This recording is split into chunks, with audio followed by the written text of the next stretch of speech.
चूल आणि मूळ सांभाळणाऱ्या मुली आज देश सांभाळतात. माई सावित्रीच्या विचारांचा त्या वारसा पुढे घेऊन जातात.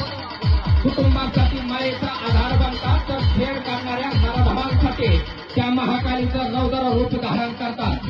आईची लाडकी आणि पापाची परी म्हणणाऱ्या इन्स्टावर आपल्या चिपऱ्या कपड्यात नाचणाऱ्या मुली तुम्ही आजकाल खूप पाहिल्या असतील.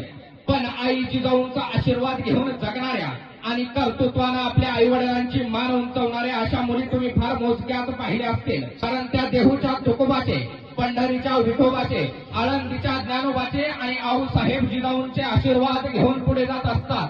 म्हणून तर त्या मुली महान बनतात. अशीच एक आऊसाहेब जिजाऊंची लेख सुद्धा आपल्यात आहे.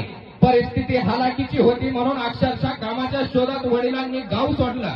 भोसरी सारख्या ठिकाणी येऊन राहू लागले.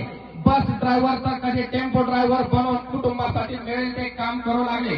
मुलीला मात्र बापाच्या कष्टाची जाणीव होती आणि तीही बापाच्या स्वप्नासाठी धावू लागली. अभ्यासाबरोबर मैदानी खेळात भाग घेऊ लागली आणि बघता बघता राज्य आणि राष्ट्रीय स्तरावर आपल्या नावाचा ठसा उमटवू लागले. नुकत्याच दिल्ली येथे संपन्न झालेल्या 4th open international kick boxing champion स्पर्धेमध्ये या मुलीनं बीड जिल्ह्याचं आणि आपल्या आईवडिलांचं नाव रोशन केलं.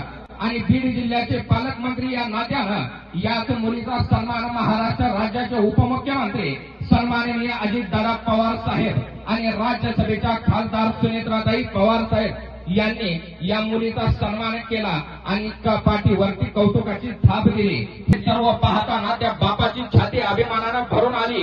ती मुलगी म्हणजे आपल्या योद्धा अकॅडमी मोशीची विद्यार्थिनी विद्याताई आदमाने.